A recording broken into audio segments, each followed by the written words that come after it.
So, end page. Basically, I have a slightly unconventional view, but not necessarily in the sense that all of views these things are unconventional. For you to call yourself not a materialist and have a logically sure and classically supported answer is like that's not like that's mainstream among how people live normally. Arguably, even you believe probably in material that you leave it in the consistency. Now, all I'm saying is that I am a skeptic. I found you don't have to make a claim about it. It's external, the externality part of that interpretation. Because material is what acts consistently. So a theory about materialism to me is a theory about perceptions. You know what I mean? It's not like let's take a theory of celestial mechanics and just Newton's mechanics, and we're going to go to the moon. It's not a theory that the moon's out there. It's a theory that if I build a machine and look at it right through its qualia and also this willful part where what I create qualia that I watch myself create and affect the qualia I get, something like this. But ultimately, all through observing this qualia, build the machine a certain way. It all has a certain qualia, right? I'm checking that it's just the right measurements and all the right sensations, and then I pull the levers and the qualia all change until I get the qualia of being on the moon.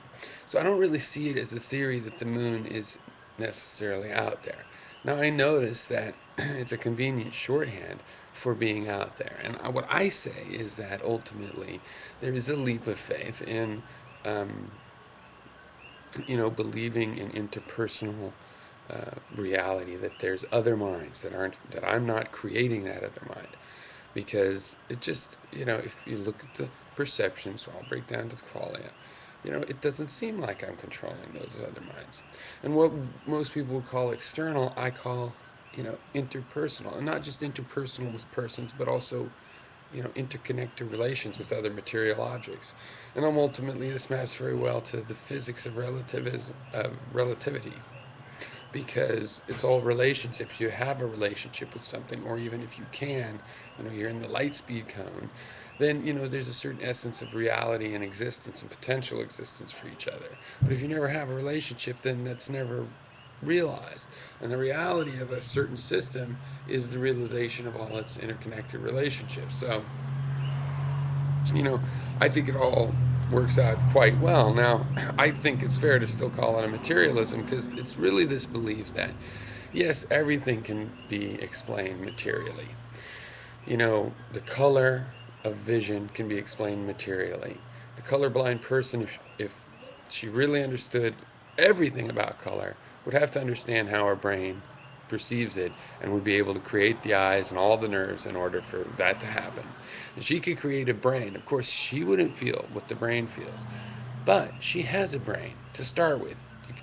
You can't say it happened. You can't say, well, but can no brain create a brain out of nothing? That's she has a brain, so she could also use that to modify from what she has out to creating this qualia, if she understood everything. Now, I'm also a skeptic, so I don't think anybody will ever understand everything.